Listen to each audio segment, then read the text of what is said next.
لله نحمده ونستعينه ونستغفره ونؤمن به ونتوكل عليه ونعوذ بالله من شرور أنفسنا ومن سيئات أعمالنا من يهده الله فلا مضل له ومن يضلله فلا هادي له ونشهد أن لا إله إلا الله وحده لا شريك له ونشهد أن سيدنا ومولانا محمدا عبده ورسوله أرسله بالحق بشيرا ونذيرا وداعيا إلى الله بإذنه وسراجا منيرا أما بعد فإن أصدق الحديث كتاب الله وخير الهدي هدي محمد صلى الله عليه وسلم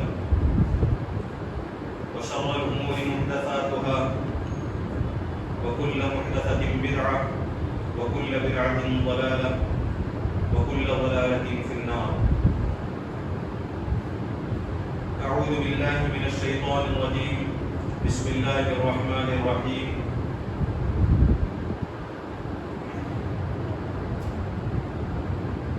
وأن استغفروا ربكم ثم توبوا إليه يرسل السماء عليكم مدرارا ويزدكم قوة إلى قوتكم.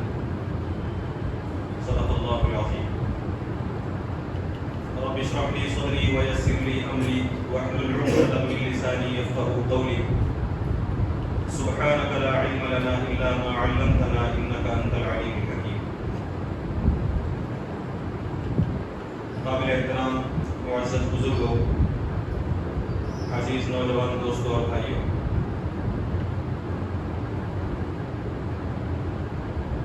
گزشتہ خطبات میں ہم نے یہ بات سمجھنے کی کوشش کی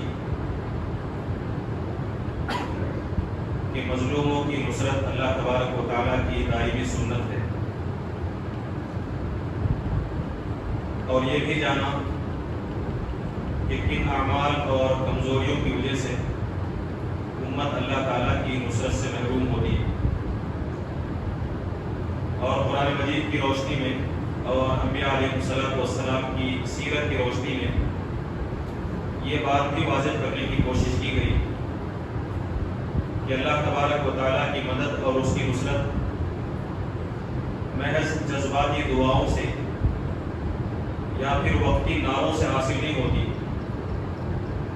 بلکہ اللہ تعالیٰ کی نصرت کے لیے ان شرائط کی تکمیل ضروری ہے جو قرآن و سنت میں بیان کی گئی ہے۔ پھر ان بنیادی شرائط کو واضح کیا گیا کہ جن کے بغیر اللہ تعالیٰ کی نصرت ممکن نہیں ہے، جیسے پختہ ایمان، عمل صالح، تقویٰ و پرہیزگاری، امت کا اتحاد اور مومنوں کی آپسی محبت اور ایک دوسرے کے لیے ہمدردی اور خدمت۔ انشاءاللہ آج کے اس خطبہ جمعہ میں قرآن مجید کی روشنی میں، احادیث کی روشنی میں کچھ اہم مزید شرائط بیان کی جائیں گی تاکہ ہم یہ جان سکیں کہ اللہ تعالیٰ کی نصرت محض مانگنے سے حاصل نہیں ہوتی، بلکہ اپنے آپ کو اس کا مستحق بنانے سے حاصل ہوتی ہے۔ قرآن مجید کی ایک مشہور آیت ہم نے بار بار سنی ہے، سورہ محمد کی آیت نمبر 7 میں اللہ تبارک و تعالیٰ نے یہ بات بیان فرمائی ہے کہ یا ایھا الذین آمنوا ان تنصروا اللہ ینصرکم۔ اللہ تعالیٰ ایمان والوں سے خطاب کرتے ہوئے فرماتا ہے کہ اے ایمان والو، ان تنصروا اللہ، اگر تم اللہ کی مدد کرو گے تو ینصرکم، وہ تمہاری مدد فرمائے گا۔ سورہ حج کی آیت نمبر 40 میں اللہ تبارک و تعالیٰ نے یہ بات بیان فرمائی ہے کہ وَلَيَنصُرَنَّ اللَّهُ مَن يَنصُرُهُ، کہ اللہ تبارک و تعالیٰ ضرور مدد فرمائے گا ان لوگوں کی یا پھر اس شخص کی جو اس کی مدد کرے گا۔ تو ان دونوں آیات میں آپ دیکھیں اللہ تبارک و تعالیٰ نے فرمایا، شرط لگائی کہ جو اللہ کی مدد کریں گے اللہ تبارک و تعالیٰ ان کی مدد فرمائے گا۔ دوسری آیت میں سورہ حج میں تو اللہ تعالیٰ پوری تاکید کے ساتھ فرماتا ہے کہ اللہ تعالیٰ لازماً مدد فرمائے گا ان لوگوں کی جو اس کی مدد کرے۔ سورہ محمد میں اللہ تعالیٰ نے شرط لگائی کہ اگر تم نے اللہ تعالیٰ کی مدد کی تو اللہ تبارک و تعالیٰ تمہاری مدد فرمائے۔ تو اللہ کی مدد کے لیے ان دونوں آیات میں شرط رکھی جا رہی ہے کہ یہ شرط اگر پوری ہوگی تو اللہ تعالیٰ کی نصرت آئے گی. وہ شرط کیا ہے؟ نصرت اللہ، اللہ تعالیٰ کی مدد کرنا.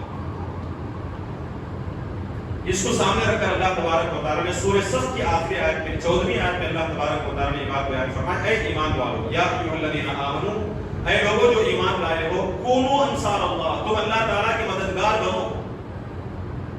تو اللہ تعالیٰ کی مدد اور نصرت، اللہ تعالیٰ فرماتا ہے کہ یہ اہم ترین شرط ہے اس بات کے لیے کہ اللہ تعالیٰ تمہاری مدد کرے.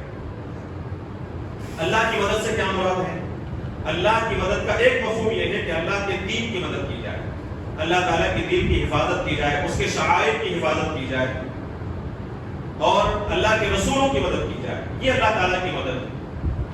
اللہ تعالیٰ کی مدد کا ایک دوسرا مفہوم یہ ہے کہ اللہ تبارک و تعالیٰ کے دین کی خدمت کی جائے، اللہ تبارک و تعالیٰ کے دین کی اقامت کی جائے.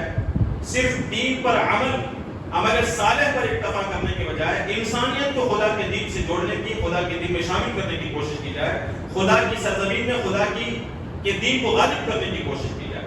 یہ ایک دوسرا مفہوم ہے نصرت اللہ کا، اللہ کی مدد کا.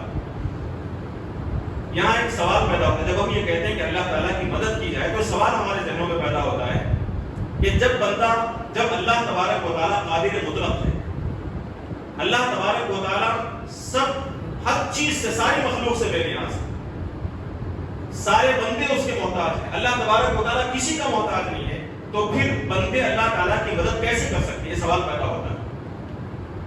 اسے سمجھنے کے لیے ذہن میں رکھیں کہ اللہ کی مدد کا مطلب کیا ہے. کہ اللہ تبارک و تعالیٰ نے انسان کو زندگی دینے کے بعد اس دنیاوی زندگی میں، اس زندگی کے ایک حصے میں اللہ تبارک و تعالیٰ نے خیر اور شر دے کر، حق اور باطل بتا کر، کفر اور ایمان کے معاملے میں، اطاعت اور نافرمانی کے معاملے میں اللہ تبارک و تعالیٰ نے انسان کو اختیار دیا ہے، آزادی عطا فرمائی کہ وہ اپنی مرضی سے، اپنی آزادی سے حق اور باطل میں جس چیز کو چاہے منتخب کر لے، ایمان اور کفر میں جس چیز کو چاہے اختیار کر لے، اطاعت کرے یا نافرمانی کرے، اسے اللہ تبارک و تعالیٰ نے اختیار دیا ہے، آزادی عطا فرمائی.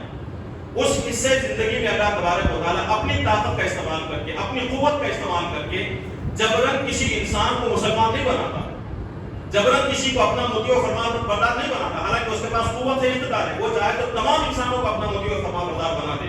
لیکن اللہ تبارک و تعالیٰ کی سنت اور حکمت ہے کہ اللہ تبارک و تعالیٰ اپنی قوت کا، طاقت کا استعمال کر کے زبردستی کسی کو ایمان میں داخل نہیں کرتا، بلکہ اللہ تبارک و تعالیٰ اپنے انبیاء علیہ السلام کے ذریعے، اپنی کتابوں کے ذریعے سے انہیں راہ حق دکھاتا ہے. تعلیم اور تلقین کے ذریعے سے، تذکیر کے ذریعے سے، واعظ و نصیحت کے ذریعے سے وہ بندوں کو اپنا متقی، اپنا فرمانبردار اور مطیع بنانا چاہتا ہے. اس معاملے میں جو بندے اللہ تبارک و تعالیٰ کی تعلیم کو، اس کی تذکیر کو، انبیاء علیہ السلام کی تعلیمات کو سن کر جو بندے اللہ تبارک و تعالیٰ کی تعلیمات پر یقین کر لیں، اسے ماننے پر آمادہ ہو جائیں، اسے مومن کہا جاتا ہے. جو بندے اس سے آگے بڑھ کر عملی اطاعت پر آمادہ ہو جائیں وہ مسلم کہلاتے ہیں.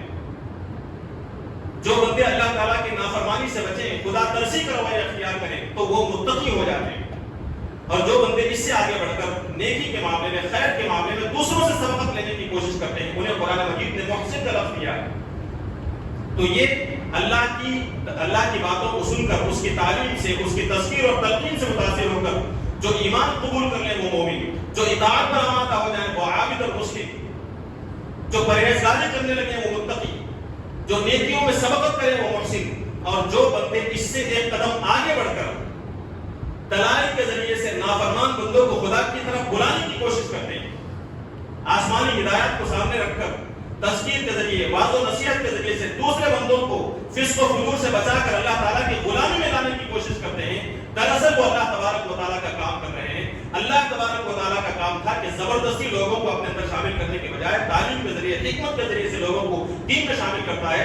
تو جو بندے دلائل کے ذریعے سے، واعظ و نصیحت کے ذریعے سے نافرمان بندوں کو خدا کی اطاعت میں، خدا کی غلامی میں لانے کی کوشش کرتے ہیں، خدا کی سرزمین سے کفر اور فسق اور شرک کو ختم کر کے، نظام فاسق کو ختم کر کے ایک امن کا نظام، عادلانہ نظام، اسلام کا نظام لانے کی کوشش کرتے ہیں، دراصل وہ اللہ تبارک و تعالیٰ کے اس کام میں جو اللہ تبارک و تعالیٰ کا کام ہے حصے دار بنتے ہیں. اس وجہ سے اللہ تبارک و تعالیٰ انہیں اپنا مددگار قرار دیتا ہے. تو اللہ کی مدد کرنے سے مراد اللہ تبارک و تعالیٰ کے اس کام میں حصے دار بننا جس میں اللہ تبارک و تعالیٰ زبردستی لوگوں کو لا سکتا تھا لیکن واضح و نصیحت کے ذریعے سے لوگوں کو اپنے دین میں شامل کرتا. اس میں جو بندے حصے دار ہوتے ہیں انہیں اللہ تبارک و تعالیٰ کا مددگار قرار دیا گیا. یہ بات اچھی طرح ذہن میں رہنی چاہیے کہ یہ جو مددگاری ہے اللہ تبارک و تعالیٰ کی، بندوں کا اللہ کی مدد کرنا ہے، یہ اس معنی میں نہیں ہے کہ اللہ تبارک و تعالیٰ کی کوئی ضرورت پوری کر رہے ہیں وہ بندے جس کے لیے اللہ تعالیٰ بندوں کا محتاج ہے، یہ معنی نہیں. بلکہ جو کام اللہ تبارک و تعالیٰ کا ہے اس کام میں بندے اللہ تبارک و تعالیٰ کے مددگار بن رہے ہیں، حصے دار بن رہے ہیں، اس وجہ سے انہیں مددگار کہا گیا. اور اللہ تبارک و تعالیٰ یہ جو کہتا ہے کہ کونوا امثال اللہ، تم اللہ تعالیٰ کے مددگار بنو، اس میں بندوں کی مدد کی ضرورت اللہ تبارک و تعالیٰ کو اس لیے نہیں ہے کہ اللہ تعالیٰ کمزور ہے، نعوذ باللہ، اللہ تعالیٰ کے پاس قوت نہیں ہے، بندے اگر ساتھ نہیں دیں گے تو اللہ تعالیٰ نہیں کر سکتا، یہ مطلب نہیں. بلکہ اللہ تبارک و تعالیٰ کو اللہ تعالیٰ نے بندوں کی مدد کی درخواست، مدد کا حکم اس لیے دیا ہے کہ اس میں خود بندوں کا بھلا ہے. اصل میں بندوں کی آزمائش ہے. اس میں اللہ تبارک و تعالیٰ نے دین کی خدمت کرنے کا حکم دے کر بندوں کو آزمایا ہے. اس کے ذریعے سے اس آزمائش میں پورے اترے بغیر ایک بندہ کامیابی اور ترقی کی راہ کو نہیں پا سکتا، کامیابی حاصل نہیں کر سکتا جب تک کہ اللہ تبارک و تعالیٰ کی دین کی مدد نہ کرے. اس وجہ سے ہر قسم کی امداد سے بے نیاز ہونے کے باوجود اللہ تبارک و تعالیٰ اللہ کی مدد کو، اس دین کی خدمت کرنے کو اللہ تعالیٰ کی امداد سے تعبیر کرتا ہے. اسے آپ سامنے رکھ کر دیکھیں تو آپ کو معلوم ہوگا قرآن و سنت کا جائزہ لینے سے ایک شخص اللہ تعالیٰ کی کامل اطاعت اور فرما برداری کر کے اللہ تعالیٰ کا بندہ بن سکتا ہے، خدا کا غلام بن سکتا ہے، ہر طرح کی عبادت انجام دے کر وہ خدا کا غلام بن سکتا ہے. لیکن ایک بندہ جب دوسرے بندوں کو خدا کے دین میں شامل کرنے کی کوشش کرتا ہے، انہیں فسق اور فجور سے، نافرمانی سے بچا کر خدا کا مطیع اور فرمانبردار بنانے کی کوشش کرتا ہے، تو پھر وہ صرف بندے خدا نہیں ہوتا بلکہ اللہ کا مددگار اور حفیظ کہلاتا ہے. یہ انتہائی اونچا مقام ہے جو ایک بندے کو اللہ تبارک و تعالیٰ نے دنیا میں عطا فرمایا. اللہ تعالیٰ یہ فرماتا ہے کہ اے لوگوں، دنیا میں صرف بندے خدا بن کر نہ رہو بلکہ میرے مددگار بنو، دین کو قائم کرنے میں تم اپنی محنت اور جدوجہد صرف کرو. یہ ہے اللہ تبارک و تعالیٰ کی نصرت. اب آپ غور کریں، جب اللہ تبارک و تعالیٰ نے فرمایا کہ ان تنصروا اللہ ینصرکم، اے لوگوں جو ایمان لائے ہو، جن کا اللہ پر ایمان، مجھ سے اور آپ سے سب سے خطاب کیا جا رہا ہے، اے لوگوں جو ایمان لائے ہو، اگر تم اللہ کی مدد کرو گے تو اللہ تعالیٰ تمہاری مدد فرمائے گا. کیا مطلب؟ مطلب یہ کہ خدا کی زمین میں اگر تم خدا کی اس دین کو نافذ کرنے کی کوشش کرو گے، فاسقوں اور فاجروں کو مطیع اور فرما بردار بنانے کی کوشش کرو گے، تو یہ اللہ کی نصرت ہے. تو اس کے نتیجے میں اللہ تبارک و تعالیٰ تمہاری مدد فرمائے. اس لیے اللہ تعالیٰ نے شرط لگائی ان تنصروا اللہ، ان شرط کے لیے. اور آپ اچھی طرح جانتے ہیں کہ اگر کسی کام کے لیے شرط لگائی جائے تو وہ شرط اگر نہیں پائی جائے تو وہ کام پورا نہیں ہو سکتا. ہم اچھی طرح سمجھ سکتے ہیں. ان تنصروا اللہ، اگر تم نے اللہ تعالیٰ کی مدد کی تو اللہ تبارک و تعالیٰ تمہاری مدد فرمائے.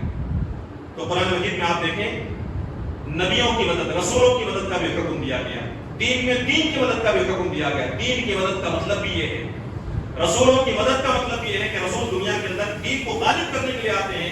اس دین کے غلبے کے جدوجہد میں اہل ایمان اس نبی کا ساتھ دے تو یہ اصل میں رسولوں کی مدد ہے. اور یہ چیز اللہ تبارک و تعالیٰ کی مدد اور نصرت میں شامل ہو. تو اہم ترین شرط اللہ تعالیٰ نے ہماری مدد کے لیے جو رکھی ہے وہ کیا ہے کہ ہم اللہ تعالیٰ کی مدد کریں، اس کے دین کو سربلند اور غالب کرنے کی کوشش کریں. اسی کو ایک دوسرے الفاظ میں اللہ تبارک و تعالیٰ نے قرآن مجید میں بیان فرمایا. اسے نصرت کی ایک اور شرط پہ قرار دیا جا سکتا ہے، یا پھر یہ کہ نصرت دین ہی کی تشریح، نصرت اللہ کی تشریح وہ کیا ہے؟ شاید کوئی فرد ایسا نہ ہو جو اس حکم کو، اس شرط کو نہ جانتا ہو. وہ ہے امر بالمعروف اور نہی عن المنکر، جس کی شاید ہم میں سے اکثریت کے نزدیک جس کی کوئی اہمیت نہیں. ہم سمجھتے ہیں کہ مخصوص لوگوں کا کام ہے، چند جماعت کے چند افراد کا کام ہے، مختصر لوگوں کا کام ہے، امت کا کام نہیں. جبکہ قرآن مجید میں امر بالمعروف اور نہی عن المنکر کا حکم دیا گیا کہ تم بھلائیوں کا حکم کرو اور برائیوں سے روکو. تو یہاں خطاب جماعت کے کسی افراد سے نہیں، چند لوگوں سے نہیں بلکہ پوری امت مسلمہ کو خطاب کیا گیا. ہر اس شخص کو خطاب کیا گیا جو مومن ہے، ہر اس فرد کو خطاب کر کے کہا گیا جو اللہ پر اور قرآن پر اور رسول پر ایمان رکھتا ہے. ہر فرد سے کہا گیا کہ تم بھلائیوں کا حکم کرو اور برائیوں سے روکو.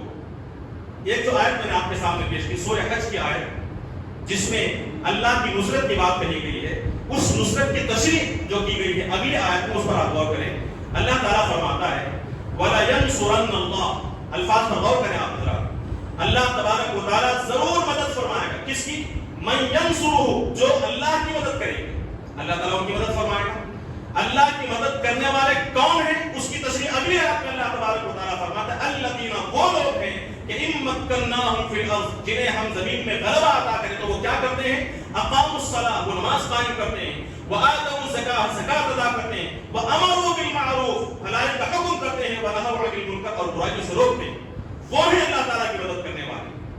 معلوم یہ ہوا کہ اللہ کی نصرت کا ایک اہم ترین حصہ یہ ہے کہ ہم لوگوں کو بھلائی کا حکم دیں اور برائیوں سے روکیں۔ ہم میں سے کوئی فرد اگر یہ کام نہیں کرتا تو قرآن مجید واضح طور سے فرماتا کہ اسے غیر شرط ہم نے کوئی نہیں کی، اللہ تعالیٰ کی مدد حاصل نہیں ہوگی۔ اللہ کی نصرت کی اہم شرط یہ ہے کہ ہم امر بالمعروف کا یعنی انسانیت کو بھلائی کا کام کرنے والے کریں۔ قرآن مجید کی یہ جو مشہور آیت ہے، اس آیت کی تشریح مزید آپ غور کر کے دیکھیں حضرت عمر رضی اللہ عنہ کے قول کی روشنی میں، صحابہ رضوان اللہ علیہم اجمعین کے اقوال کی روشنی میں، نبی کی تعلیمات کی روشنی میں کہ امر بالمعروف اور نہی عن المنکر کا تعلق ہم میں سے ہر فرد کی زندگی سے کتنا گہرا ہے اسے سمجھنے کی ضرورت ہے۔ ہم سمجھتے ہیں کہ بھلائیوں کا حکم کرنا ہمارا کام نہیں ہے، چند لوگوں کا کام، جو جماعتیں دین کا کام، دین کی دعوت کا کام لے کر اٹھی ہیں، بس وہ لوگ کرتے رہیں تو ہم کامیاب ہو جائیں گے۔ نہیں، یہ مفہوم غلط ہے، قرآن کے خلاف۔ کنتم خیر امۃ، یہ جو مشہور آیت ہے، اس آیت کے پیچھے آپ جائیں، وہاں خطاب ہم میں سے ہر فرد سے کیا گیا، یا ایھا الذین آمنوا، اے لوگوں جو ایمان لائے۔ اس کے بعد کئی ہدایات دی گئی ہیں، اس کے ساتھ اللہ تبارک و تعالیٰ نے ہدایت دی، اس کا مطلب ہے کہ اے لوگوں جو ایمان لائے ہو، تم ایک بہترین امت ہو، کنتم خیر امۃ، تمہارا حکم کیا ہے؟ اخرجت للناس، تمہیں انسانیت کی بھلائی کے لیے برپا کیا گیا۔ اس میں تین خصوصیات بیان کی، بلکہ دو خصوصیات سمجھیں۔ تأمرون بالمعروف کہ تم بھلائیوں کا حکم کرتے ہو، وتنہون عن المنکر اللہ کے نافرمانیوں سے، منکرات سے لوگوں کو روکتے ہو، وتؤمنون باللہ اور اللہ تبارک و تعالیٰ پر ایمان رکھتے ہو۔ اس میں کیا کہا گیا؟ اللہ تبارک و تعالیٰ پر ایمان۔ کیا مخصوص جماعت کے لوگوں کے لیے ہے؟ کیا اللہ پر ایمان رکھنا ہم میں سے ہر ایک کی ذمہ داری نہیں ہے؟ پھر ہم نے کیسے طے کر لیا کہ ایمان رکھنا تو ہم سے تعلق ہے لیکن بھلائیوں کو حکم کرنا اس کا تعلق ہم سے نہیں؟ ہم نے کیسے فیصلہ کر لیا؟ جس آیت میں ایمان باللہ کا ذکر ہے، کہا گیا کہ تم ایک بہترین امت ہو جو اللہ پر ایمان رکھتی ہے، اسی آیت میں کہا گیا کہ تم ایک بہترین امت ہو کہ تم لوگوں کو بھلائی کا حکم کرتے ہو اور برائیوں سے روکتے ہو۔ اور بھلائیوں کا حکم کرنا اور برائیوں سے روکنا اس کا تعلق دوسروں سے ہے۔ جب تک ہم دوسروں کی اصلاح کا کام نہیں کریں گے خیر امت میں شامل نہیں ہو سکتے۔ اس آیت میں آپ دیکھیں گویا کہ امت مسلمہ کی دو صفات بیان کی گئی۔ ایک صفت یہ کہ ایمان باللہ کے ذریعے سے اللہ کے دین پر خود عمل کرنا، امر بالمعروف اور نہی عن المنکر کے ذریعے سے دوسروں کی اصلاح کا کام کرنا، یہ دو صفات امت مسلمہ کی۔ امت مسلمہ ایمان باللہ کا اقرار کر کے کامل اطاعت اور فرما برداری کا ثبوت پیش کرتی ہے تو دوسری طرف شر اور فساد سے بنی ہوئی دنیا کے لیے خیر کا باعث بنتی ہے، سیدھی راہ دکھانے کا ذریعہ بنتی ہے۔ یہ دوسری صفت ہے امت مسلمہ کی۔ امت مسلمہ ایمان باللہ کے ذریعے سے خدا کے دین پر عمل کر کے خود کو کامل اور مکمل کرتی ہے، خود اپنی اصلاح کا کام کرتی ہے، تو امر بالمعروف اور نہی عن المنکر کر کے دوسروں کو کامل کرنے کا اور دوسروں کی اصلاح کا کام کرتی ہے۔ یہ دونوں صفات امت مسلمہ کی ہیں، ایک صفت نہیں۔ اور آپ غور کر کے دیکھیں ان صفات کی وجہ سے اللہ تعالیٰ نے اس امت کو بہترین امت کا خطاب دیا۔ کیوں؟ اس لیے کہ یہ جو دونوں ذمہ داریاں ہیں نبیوں کی ذمہ داری ہے۔ ہم کہتے ہیں نا کہ نبیوں والا کام، نبیوں والا کام، انبیاء علیہ السلام کا کام۔ کیا کام تھا انبیاء علیہ السلام کا؟ صرف اپنے دین پر عمل کر کے خاموشی اختیار کر لینا؟ نہیں، دین پر ثابت قدمی کا مظاہرہ کرتے ہوئے دنیا میں دین کو غالب کرنے کی کوشش کرنا انبیاء علیہ السلام کا کام تھا۔ دوسروں کو بھلائیوں کی تلقین کرنا اور انہیں برائیوں سے، خدا کے نافرمانی سے روکنے کی کوشش کرنا، یہ انبیاء علیہ السلام کا کام تھا۔ یہی ذمہ داری امت مسلمہ کو دی گئی۔ تو جو امت ان دونوں ذمہ داریوں کو ادا کرتی ہے تو ایسی شان کی حامل ہو جاتی ہے کہ اس کے بعد اس سے بہتر کوئی امت نہیں ہو سکتی۔ اس لیے اللہ نے فرمایا کہ تم ایک بہترین امت ہو۔ بہترین امت صرف انفرادی طور سے دین پر عمل کرنے کی وجہ سے نہیں کیا گیا ہے خطاب، خود عمل کرتے ہوئے دوسروں کو بھلائی کی طرف بلانا، تب کہیں جا کر یہ امت بہترین امت کا خطاب حاصل کر سکتی ہے۔ یہ دوہری ذمہ داری ہے جو امت مسلمہ کو دی گئی۔ جب تک یہ ذمہ داریاں ادا نہیں کی جا سکتی، دونوں ذمہ داریاں، حضرت عمر رضی اللہ عنہ نے فرمایا کہ وہ اس امت میں شامل نہیں ہو سکتا۔ حجۃ الوداع حج کے موقع پر حضرت عمر بن خطاب رضی اللہ عنہ خطاب فرما رہے ہیں، اس آیت کی تلاوت کرتے ہوئے فرماتے ہیں کہ من سرہ، جو شخص اس بات کو پسند کرتا ہے کہ ان یکون فی تلک الامہ، کہ وہ اس امت میں شامل ہو جائے، فلیؤدی شرط اللہ، تو اس کے لیے ضروری ہے کہ اللہ تعالیٰ کی شرط کو پورا کرے۔ حضرت عمر رضی اللہ عنہ نے کون سی آیت تلاوت کی؟ یہ آیت جس میں ایمان کا بھی ذکر ہے، امر بالمعروف کا بھی ہے اور نہی عن المنکر کا بھی ہے. یہ تینوں صفات ہیں. حضرت عمر فرماتے ہیں کہ جو شخص اس امت میں شامل ہونا چاہتا ہے وہ اس کے لیے ضروری ہے کہ اللہ کی شرط کو پورا کرے.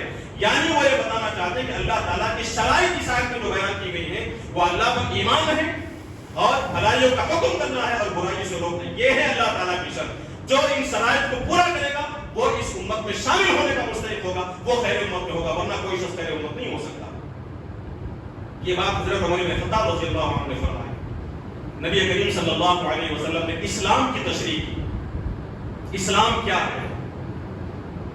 ہم سے پوچھیں تو 5 چیزیں بتا کر ہم خاموش ہو جائیں گے. نبی کریم صلی اللہ علیہ وسلم کی اس حدیث کو سامنے رکھیں. حضرت ابو ہریرہ رضی اللہ عنہ کی روایت ہے، بیہقی کی روایت اور صحیح روایت ہے، موضوع نہیں، مستند روایت محدثین کے نزدیک اللہ کے نبی صلی اللہ علیہ وسلم نے فرمایا. کیا فرمایا؟ اچھی طرح ذہن میں رکھیں کہ اسلام آپ صلی اللہ علیہ وسلم کن کن چیزوں کو بیان کر رہے ہیں. الاسلام، اسلام یہ ہے کہ ان تعبد اللہ لا تشرک باللہ، کہ تم اللہ کی عبادت کرو، اللہ کے ساتھ کسی کو شریک نہ کرو. ایک وتقیم الصلاۃ، نماز کو قائم کرو، وتؤتی الزکاۃ، زکات ادا کرو، وتصوم رمضان، رمضان کے روزے رکھو، وتحج البیت، حج بیت اللہ کرو. یہ 5 باتیں بیان کرنے کے بعد حضور نے خاموشی اختیار نہیں کی. یہ انفرادی زندگی ہے. یہ 5 چیزیں جس کا ہماری اپنی زندگی سے تعلق ہے کہ ہم نماز روزہ زکات ادا کریں اور خاموش ہو جائیں اور یہ سمجھیں کہ ہم جنت میں داخل ہو جائیں. اللہ کے نبی صلی اللہ علیہ وسلم نے اسلام کی تشریح کرتے ہوئے 6 نمبر پر فرمایا الامر بالمعروف، بھلائی کا حکم کرنا یہ اسلام ہے. والنہی عن المنکر، برائیوں سے روکنا، خرابیوں سے روکنے کی کوشش کرنا یہ اسلام ہے. وتسلیمک علی اہلک، اپنے گھر والوں کی سلامتی کی فکر کرنا یا انہیں سلام کرنا یہ اسلام ہے. اللہ کے نبی صلی اللہ علیہ وسلم نے فرمایا. 8 چیزوں کو گن کر آپ صلی اللہ علیہ وسلم فرماتے ہیں کہ فمن انتقص منہن شیئا، تم میں سے جس شخص نے بھی ان میں سے کوئی بھی چیز کم کر دی، 8 میں سے ایک چیز کو بھی کم کر دیا. اپنا جائزہ لے کر دیکھیں. شروع کی 5 چیزیں ہم نے اختیار کر رکھی ہیں، اس کے بعد کی کم سے کم 2 چیزیں نہیں ہیں ہمارے پاس. امر بالمعروف عن المنکر اکثر کے پاس. حضور فرماتے ہیں کہ فمن انتقص منہن شیئا، کہ جس شخص نے بھی ان میں سے کسی جز کی بھی کمی کر دی، گویا کہ فہو سہم من الاسلام یدعہ، اس نے گویا کہ ایک اسلام کے ایک حصے کو ترک کر دیا، اسلام کا ایک حصہ چھوڑ دیا. اور جس نے ساری چیزوں کو چھوڑ دیا واللہ اسلام ظاہرہ، اس نے اسلام ہی کو پیچھے چھوڑ دیا. معلوم یہ ہوا کہ اسلام کی تشریح کرتے اللہ کے نبی صلی اللہ علیہ وسلم نے یہ جو 8 چیزیں بیان فرمائی ہیں ان میں سے 2 اہم ترین چیزیں جس کا تعلق امت کے دوسرے افراد سے، انسانیت سے. امر بالمعروف، ہم لوگوں کو بھلائیوں کا، خیر کا، اللہ کی اطاعت کا حکم کریں اور دوسروں کو برائیوں کو، ان کی برائیوں سے بچانے کی، انہیں اللہ کی اطاعت میں لانے کی کوشش کریں. اس کا تعلق دوسروں کی اصلاح سے. حضور نے فرمایا یہ بھی اسلام کا حصہ ہے. اگر ہم اس حصے کو ترک کر دیتے ہیں، حضور کا فرمان یہ ہے کہ اسلام کے اس حصے کو چھوڑ دیا، ہم نے چھوڑ دیا ہے. نبی کریم صلی اللہ علیہ وسلم کی تشریحات کو سامنے رکھیں. قرآن مجید کی مشہور سورت کی تشریح کتنی مرتبہ ہم نے سنی ہے. والعصر، قسم ہے زمانے کی، ان الانسان لفی خسر، تمام انسان خسارے میں سوائے ان لوگوں کی جن کے اندر یہ 4 صفات پائی جائیں. میں آپ سے پوچھوں تو آپ آسانی کے ساتھ بتا دیں کہ 4 صفات کون سی؟ الا الذین آمنوا، خسارے سے بچنے والے، اللہ کے عذاب سے بچنے والے کون لوگ ہیں؟ سوائے ان لوگوں کے جو ایمان لائے، وعملوا الصالحات، جنہوں نے عمل صالح کیا. یہ انفرادی زندگی سے تعلق ہے ان دونوں چیزوں کا. اس کے بعد کی 2 چیزیں یہ اجتماعی زندگی سے، وعملوا الصالحات، جنہوں نے وتواصوا بالحق، جنہوں نے حق کی نصیحت کی، خیر کی تبلیغ کی، گویا کہ دوسروں کو حق کی نصیحت کرنا اور اس راہ میں آنے والی مشکلات کا مقابلہ کرنا، صبر کی تلقین کرنا، وتواصوا بالصبر.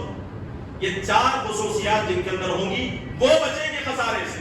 اس سے معلوم ہوتا ہے کہ امر بالمعروف، دوسروں کو بھلائی کی تلقین نہیں کریں گے تو ہم خسارے سے نہیں بچ سکتے. دوسروں کو دنیا سے خرابیوں کو ختم کرنے کی اجتماعی جدوجہد نہیں کریں گے تو خسارے سے نہیں بچ سکیں گے.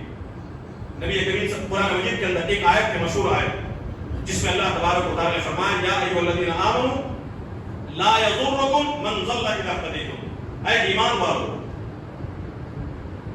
علیکم انفسکم، تم اپنی اصلاح کو لازم کرو، اپنی فکر کرو. لا یضرکم من ضل اذا اهتدیتم، اگر تم ہدایت پر ہو تو گمراہ لوگوں کی گمراہی تمہیں کوئی نقصان نہیں پہنچا سکتی. یہ قرآن مجید کی آیت ہے. اس آیت سے بظاہر کیا محسوس ہوتا ہے؟ اس آیت سے ظاہری طور سے معلوم ہوتا ہے کہ ہم اگر اپنی اصلاح کی فکر کر لیں تو ہمارے لیے کافی ہے. دوسرے گمراہ ہو جائیں، ہم ان کی فکر نہ کریں تو اس کی فکر کرنے کی کوئی ضرورت نہیں. یعنی اس آیت سے صاف طور سے گویا کہ معلوم ہو رہا ہے کہ دوسروں کی اصلاح کی فکر کرنا ہماری ذمہ داری نہیں ہے، اصلاح کی فکر کرنے کی کوئی ضرورت نہیں۔ یہ مفہوم ظاہری طور سے سمجھ میں آتا ہے، لیکن آپ کو معلوم ہونا چاہیے کہ تمام مفسرین نے بالاتفاق اس مفہوم کو غلط قرار دیا۔ اس آیت کا یہ مفہوم ہے ہی نہیں۔ مفسرین یہ بتاتے ہیں کہ اگر تم ہدایت پر رہے تو دوسروں کی گمراہی تمہیں نقصان نہیں پہنچا سکتی۔ اس میں اگر تم ہدایت پر رہے کا مطلب یہ ہے کہ تم خود بھی دین پر عمل کرو اور دوسروں کو بھی دین کی طرف لانے کی جدوجہد کرتے رہو، کوشش کرتے رہو۔ امر بالمعروف کرنا اور برائی سے روکنا، اسی وقت تم ہدایت پر رہ سکتے ہو۔ جب تک تم دوسروں کی اصلاح کی کوشش کرتے رہو گے، تمہاری کوششوں کے باوجود اگر ان کی اصلاح نہیں ہوتی، وہ گمراہی میں پڑے رہتے ہیں، تو اب تمہیں ان کی گمراہی کوئی نقصان نہیں پہنچا سکتی۔ لیکن اس کے برخلاف تم نے محض اپنی فکر کی، دنیا میں فساد پھیلتا رہا، خدا کی نافرمانیاں پھیلتی رہی، خدا کے دین کو ختم کرنے کی سازشیں ہوتی رہی، اور تم نے اس کے خلاف جدوجہد نہیں کی، تو پھر تم ہدایت پر نہیں ہو۔ فرمایا کہ تم اگر ہدایت پر رہنا چاہتے ہو تو اپنی اصلاح کے ساتھ ساتھ دنیا کے اندر بھی دین پھیلانے کی کوشش کرو، دنیا سے برائیوں کے خاتمے کی کوشش کرو۔ ورنہ اللہ تبارک و تعالیٰ نے قرآن میں کئی مقامات پر فرمایا، نبی کریم صلی اللہ علیہ وسلم کی وہ حدیث آپ جانتے ہیں کہ متقی پرہیزگار فرمانبردار بندہ جس نے ایک پل بھی اللہ تعالیٰ کی نافرمانی نہیں کی، اللہ تبارک و تعالیٰ جب اس بستی کو عذاب دینے کا حکم فرماتا ہے تو حضرت جبریل علیہ السلام کو کہتا ہے کہ اس بستی کو اٹھاؤ اور اس شخص کے اوپر پلٹ دو۔ کیوں؟ اس لیے کہ اس نے اپنی انفرادی اصلاح کی فکر کی، دنیا میں خرابیاں پھیل رہی تھی، اس کی کانوں پر روک جو تک نہیں رہی تھی، اس کے چہرے کا رنگ نہیں بدلا۔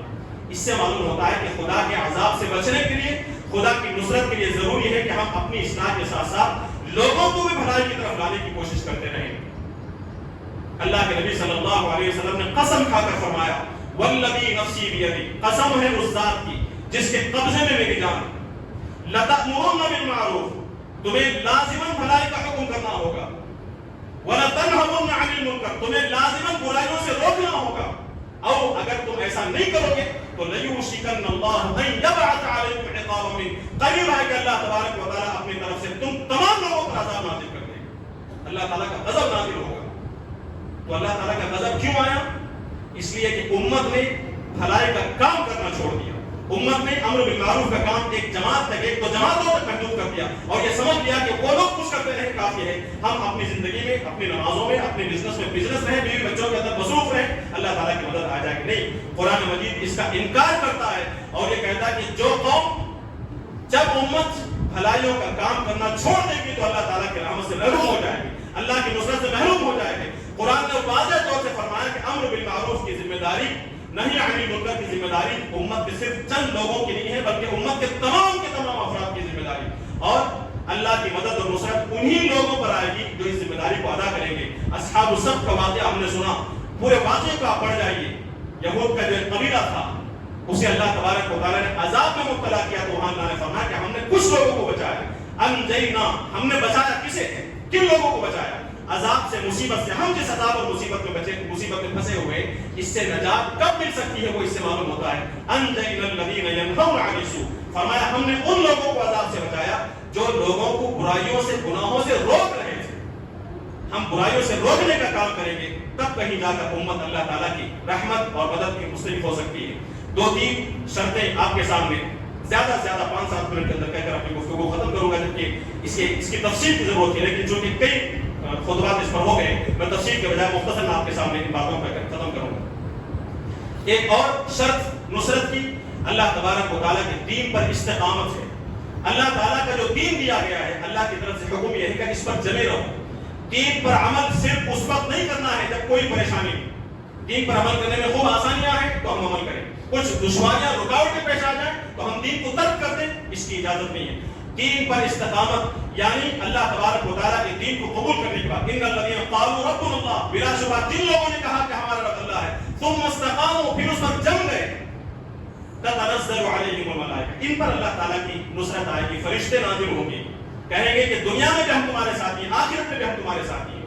تو یہاں اللہ تعالیٰ کی نصرت کے لیے شرط لگائی گئی کہ تم اللہ تعالیٰ کے دین پر ثابت قدم رہو۔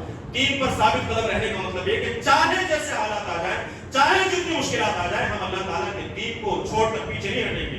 مشکلات کا مقابلہ کر کے، مسائل کا مقابلہ کر کے، دنیاوی نقصان برداشت کرنا پڑے، نقصان برداشت کیا جائے گا، مجبوری کے نام پر دین نہیں چھوڑیں گے۔ یاد رکھیں، مسلمان کی مجبوری یہ ہے کہ وہ دین پر ثابت قدم رہے، مسلمان کی مجبوری یہ نہیں کہ تکلیف اور دشواریوں کو دیکھ کر دین کو چھوڑ دے، یہ مسلمان کی مجبوری نہیں. ہم اللہ پر ایمان لائے ہیں، قرآن پر ایمان لائے ہیں، نبی پر ایمان ہے. اس کا مطلب یہ ہے کہ ہم نے مجبوری اسے سمجھا کہ اللہ تعالیٰ کے حکم کی اطاعت کریں گے، چاہے دنیاوی نقصان ہو جائے، چاہے دنیاوی نفع سے محروم ہو جائیں، دنیاوی فوائد سے محروم ہو جائیں، لیکن دین اسلام سے ہم اپنے قدموں کو پیچھے نہیں ہٹائیں گے. یہ ہے اصل میں استقامت. ہر قسم کی مشکلات کا مقابلہ کرنا. وَلَنَبْلُوَنَّكُم بِشَيْءٍ مِّنَ الْخَوْفِ، خوف کے ذریعے سے، بھوک کے ذریعے سے، مال کی کمی کے ذریعے سے، جان کی کمی کے ذریعے سے، مختلف قسم کی کمی کے ذریعے سے نقصان دے کر اللہ تبارک و تعالیٰ تمہیں آزمائے گا تاکہ یہ جانچے کہ تم ایمان میں کتنے مضبوط ہو. مشکلات میں ایمان سے پیچھے ہٹ جانا، آسانی میں دین پر ثابت قدم رہنا، یہ کوئی بڑا کمال نہیں ہے. اصل کمال، اصل ایمان یہ ہے کہ مشکلات کے مقابلے میں اللہ تبارک و تعالیٰ کے دین پر ثابت قدمی کا مظاہرہ کیا جائے. یہ ہے استقامت. کس حد تک؟ اس حد تک کہ اگر آدمی کو اپنی جان بھی قربان کرنی پڑے اللہ تبارک و تعالیٰ کے لیے تو جان قربان کر دے لیکن دین نہ چھوڑے. یہ ہے استقامت. حضرت خباب بن الارت رضی اللہ عنہ نے اپنے اوپر ہونے والی مشکلات، صحابہ پر حضور کے سامنے آنے والے تکالیف کو گنا کر کہا، اللہ کے رسول صلی اللہ علیہ وسلم کب اللہ کی مدد آئے گی؟ کس وقت کہا تھا؟ جب کفار مکہ نے ظلم و ستم کی انتہا کر دی. اس موقع پر جب یہ پریشان ہو کر کہتے ہیں کہ اللہ کی مدد کب آئے گی، تو اللہ کے نبی صلی اللہ علیہ وسلم نے ذرا ناراضگی کا اظہار کرتے ہوئے قرآن مجید کی یہ آیت پڑھی اور فرمایا ام حسبتم، یہ ہمارے لیے نمونہ ہے، ہمارے لیے دلیل ہے، عبرت ہے. اس آیت میں اللہ کے نبی صلی اللہ علیہ وسلم فرماتے ہیں کہ قرآن مجید نے یہ فرمایا کہ ام حسبتم ان تدخلوا الجنہ، کیا تم یہ سمجھتے ہو کہ تم جنت میں داخل ہو جاؤ گے؟ اس کا ایک دوسرا مفہوم یہ لے سکتے ہیں، کیا تم یہ سمجھتے ہو کہ دنیا میں اللہ تعالیٰ کی مدد آ جائے گی؟ جبکہ ولما یأتکم مثل الذین خلوا من قبلکم، جبکہ تمہارے اوپر ابھی ان لوگوں کے حالات بھی آئے جو تم سے پہلے گزر چکے. کیا حالات؟ مستهم البأساء والضراء وزلزلوا، انہیں ذہنی اذیتیں دی گئی، جسمانی اذیتیں دی گئی، یہاں تک کہ انہیں ہلا مارا گیا. حتی یقول الرسول، یہاں تک کہ وقت کے رسول نے پکار کر کہا، رسول جو کہ ایمان اور استقامت کے معاملے میں انتہائی اونچائی پر رہتا ہے، وہ پریشان ہو کر اس نے اللہ تعالیٰ کو پکارا متی نصر اللہ، اللہ کی مدد کب آئے؟ تو اللہ تعالیٰ کی نصرت محض تکلیف اور پریشانی میں مبتلا ہوتے ہی نہیں آئے گی، بلکہ اس تکلیف اور مشقت اور پریشانیوں میں ثابت قدمی کا مظاہرہ کرنا پڑتا ہے. یہاں تک کہ جان دینے کی بھی ضرورت پڑے تب بھی ہمیں اپنی جان کو اللہ کی راہ میں قربان کرنے کے لیے تیار رہنا چاہیے. یہ ہے استقامت. یہی بات اللہ تعالیٰ نے قرآن مجید کو ساتھ میں بیان فرمائی، وَلَا تَهِنُوا وَلَا تَحْزَنُوا، تم غمگین نہ ہو، تم کمزور نہ ہو. لا تہینوا، یہ جو لا تہینوا کا لفظ ہے اسی وہن سے نکلا ہے. اللہ کے نبی صلی اللہ علیہ وسلم نے فرمایا نا کہ امت پوری انسانیت تم پر ٹوٹ پڑے گی، ساری قومیں ٹوٹ پڑے گی. کیوں؟ اس لیے کہ تمہارے دل میں وہن پیدا ہو جائے گا، یعنی موت سے خوف پیدا ہو جائے گا. تو اللہ نے فرمایا لا تہینوا، موت سے نہ ڈرو. دین پر عمل کرتے ہوئے موت کا بھی شکار ہونا پڑے تو موت کا سامنا کرو لیکن دین کو نہ چھوڑو. یہ ہے استقامت. اس استقامت کے نتیجے میں اللہ تبارک و تعالیٰ کی مدد آئے گی. وَأَنْتُمُ الْأَعْلَوْنَ إِن كُنتُم مُؤْمِنِينَ. موت کا ڈر نہ کرو، غمگین نہ ہو، تم ہی سربلند رہو گے اگر تم دین پر استقامت کا مظاہرہ کریں. تو یہ 9 چیزیں میں نے آپ کے سامنے بیان کی. اللہ تبارک و تعالیٰ پر ایمان، پختہ ایمان، عمل صالح، تقوی اور اتحاد امت، مومنوں کے ساتھ ہمدردی، خیرخواہی، ان کی خدمت، اللہ تعالیٰ کے دین کی نصرت، اور اسی طرح امر بالمعروف اور نہی عن المنکر اور استقامت. یہ 8 چیزیں. اس میں جہاں کہیں کمی ہوتی ہے، اس میں کہیں کوتاہی ہوتی ہے، ایمان میں کمی ہو، تقوی میں کمی ہو، اللہ تبارک و تعالیٰ کے ذکر سے، اس کی یاد سے دوری ہو، وعدوں کی خلاف ورزی ہو، امانتوں کی خلاف ورزی ہو، امانتوں میں خیانت ہو، اور امت انسانیت اگر گمراہی میں مبتلا ہو تو امت مسلمہ مجرمانہ غفلت کا شکار ہو تو ایک بہت بڑا گناہ ہے جس کے نتیجے میں اللہ تبارک و تعالیٰ کی مدد سے محرومی ہوتی ہے. ایسے وقت میں ہماری ذمہ داری یہ ہے کہ ہم اللہ تعالیٰ کی طرف رجوع کریں، توبہ کریں اور استغفار کریں. قرآن مجید میں کہا گیا کہ جو قوم، جو افراد توبہ اور استغفار کرتے ہیں اللہ تعالیٰ کی نصرت کے مستحق ہوتے ہیں. خدا کی مدد کے لیے ضروری ہے کہ ہم اللہ تعالیٰ کی طرف رجوع کریں، اپنی غلطیوں کا اعتراف کریں، اللہ تعالیٰ سے معافی مانگیں. اور 1-2 افراد نہیں، چند افراد کھڑے ہو جائیں، تہجد میں دعائیں کریں، پوری امت کے اوپر سے اللہ تعالیٰ کی یہ مصیبت ختم ہو جائے گی اور رحمت نازل ہوگی. نہیں، قرآن مجید میں کہا گیا کہ یہ توبہ کی صفت امت کے اکثر افراد کے اندر پیدا ہونی چاہیے. قرآن کہتا ہے توبوا الی اللہ جمیعا، اے ایمان والو تم سب مل کر اللہ تعالیٰ کی طرف رجوع کرو. توبوا الی اللہ جمیعا ایھا المؤمنون، اے ایمان والو تم سب کے سب اللہ تعالیٰ کی طرف رجوع کرو. لعلکم تفلحون، تاکہ تم پر رحم کیا جائے، شاید کہ تم پر رحم کیا جائے. قرآن میں کہا گیا وان استغفروا ربکم، تم سب مل کر اپنے رب سے استغفار کرو. ثم توبوا الیہ، اللہ تعالیٰ کی طرف رجوع کرو. سب مل کر سے کیا مراد؟ ہونا تو یہ چاہیے کہ امت کا ایک فرد بھی توبہ سے محروم نہ رہے. لیکن کم سے کم اللہ تعالیٰ کی مدد اور نصرت کے لیے کچھ احباب اگر توبہ کریں ہو سکتا ہے آخرت میں انہیں فائدہ پہنچا، لیکن دنیا میں امت کی اصلاح ہو، امت کی حالت بدلے، اس کے لیے چند افراد کی توبہ کافی نہیں ہے۔ کم سے کم 2/3 امت کا حصہ اللہ تعالیٰ کی طرف رجوع کرے، کم سے کم قرآن آیات کی روشنی میں 50% حصہ امت کی آدھی امت اگر اللہ تعالیٰ کی طرف رجوع کرتی ہے، اپنی غلطیوں کی کا اعتراف کرتی ہے، خدا کی طرف رجوع کرتی ہے، تو قرآن نے فرمایا ان استغفروا ربکم، تم سب مل کر اپنے رب سے استغفار کرو، ثم توبوا الیہ، اس کی طرف رجوع کرو، کیا ہوگا؟ یرسل السماء علیکم مدرارا، اللہ تعالیٰ آسمان سے بارش نازل فرمائے گا، وَيَزِدُكُمْ قُوَّةً إِلَىٰ قُوَّتِكُمْ، تمہاری موجودہ قوت میں اور قوت سے اضافہ فرمائے گا۔ یعنی اس استغفار کے نتیجے میں، اپنی غلطیوں کے اعتراف کے نتیجے میں تمہاری قوت مضبوط ہوگی، تمہاری اجتماعی قوت میں اضافہ ہوگا، تمہاری معاشی قوت میں اضافہ ہوگا، تمہاری سیاسی قوت میں اضافہ ہوگا۔ اور قرآن میں دوسرے مقام پر فرمایا کہ اس استغفار کے نتیجے میں وَيَزِدْكُمْ یمتعکم متاعا حسنا الی اجل مسمى، ایک خاص وقت تک تمہیں اللہ تبارک و تعالیٰ ایک بہترین زندگی عطا فرمائے گا، وَيُؤْتِ كُلَّ ذِي فَضْلٍ فَضْلًا، اور ہر صاحب فضل کو اس کا فضل عطا فرمائے گا۔ کیا مطلب؟ یہ کہ اللہ تبارک و تعالیٰ اس امت کو برکتوں سے نوازے گا، نعمتوں سے سرفراز کرے گا، امن و امان اور خوشحالی عطا فرمائے گا، اور امت مسلمہ اس دنیا کے اندر ذلت، پستی اور رسوائی کے بجائے عزت اور سربلندی کی زندگی حاصل کرے گی۔ اللہ تعالیٰ کا یہ وعدہ ہے، شرط یہ ہے کہ اللہ تعالیٰ کی طرف رجوع کیا جائے، استغفار کیا جائے۔ یہ 9 شرائط میں نے آپ کے سامنے بیان کیے، ان کا ہم جائزہ لیں۔ ایمان، عمل صالح، تقویٰ، اتحاد، امت کے ساتھ محبت، نصرت الہی، امر بالمعروف، نہی عن المنکر، توبہ، استغفار اور دین پر استقامت، ان تمام کا جائزہ لے کر جو خوبیاں ہمارے اندر ہیں، پوری امت مسلمہ ان خوبیوں میں اضافہ کرنے کی کوشش کرے، جو کمزوریاں، کوتاہیاں، خرابیاں ہیں، ان کوتاہیوں کو، خرابیوں کو ختم کرنے کی کوشش کرے۔ اس طرح اپنے اندر اگر تبدیلی پیدا کرتی ہے تو اللہ تبارک و تعالیٰ اس امت کی حالت میں تبدیلی پیدا کرے گا۔ کیوں؟ کیونکہ اللہ تبارک و تعالیٰ کی یہ سنت ہے کہ ان اللہ لا یغیر ما بقوم حتی یغیروا ما بانفسہم، کہ اللہ تبارک و تعالیٰ کبھی اس قوم کی حالت نہیں بدلتا جب تک کہ امت اپنی حالت کو بدلنے کے لیے تیار نہ ہو۔ جیسا کہ کسی شاعر نے کہا، خدا نے آج تک اس قوم کی حالت نہیں بدلی، نہ ہو جس کو خیال آپ اپنی حالت کے بدلنے کا۔ اگر اس امت کو، ہم میں سے ہر فرد کو اپنی حالت کے بدلنے کا خیال نہ ہو، خدا کی طرف رجوع کرنے کی فکر نہ ہو، جو کمزوریاں، کوتاہیاں ہیں انہیں ختم کرنے کی ہم کوشش نہ کریں، اپنے آپ کو خدا کا مستحق بنانے کے لیے جو شرائط بیان کی گئی ہیں ان شرائط کو پورا کرنے کی ہم کوشش نہ کریں، تو اللہ تبارک و تعالیٰ کی مدد سے محروم ہوں گے۔ ضرورت اس بات کی ہے کہ ان شرائط کو سامنے رکھ کر ان شرائط کو پورا کرنے کی کوشش کریں۔ یقیناً اللہ تبارک و تعالیٰ کی ذات سے امید ہے، اللہ تبارک و تعالیٰ اپنے وعدے کی خلاف ورزی نہیں کرتا، یقیناً اللہ تعالیٰ کی مدد اور اس کا شامل حال ہوگی، اللہ تبارک و تعالیٰ کی مدد سے ہم سرشار ہوں گے۔ اللہ سے دعا ہے کہ اللہ تبارک و تعالیٰ ہمیں اپنا جائزہ لینے، اپنی پوری قوم کو بحیثیت مجموعی اپنی اصلاح کرنے اور اپنے اندر تبدیلی اور تغییر پیدا کرنے کے اللہ تبارک و تعالیٰ ہمیں توفیق و سعادت نصیب فرمائے اور ہمارے حالت کو بہتر بنائے۔ ربنا آتنا فی الدنیا حسنۃ وفی الآخرۃ حسنۃ وقنا عذاب النار۔ بارک اللہ لنا ولکم فی القرآن العظیم ونفعنا وإیاکم بالآیات والذکر الحکیم، انہ تعالی جواد کریم ملک